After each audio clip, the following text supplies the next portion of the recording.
Kemi 2 orë që dëgjojmë këtu një ish kryeministër që jetën e tij politike e ka nisur dhe e ka përfunduar vetëm me dhunë. Boll me teatr, ky parlament duhet futet në shina dhe duhet fillojmë me rendin e ditës. Fatkeqësia më e madhe e këtij kombit është prezenca jote këtu, Sali Berisha.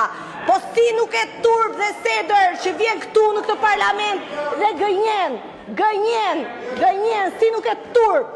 Si nuk e turp kur përfshin të mitur në vijën e parë me pllaka guri në dorë. Si nuk e turp kur paguan adoleshentët për të ardhur në protestë.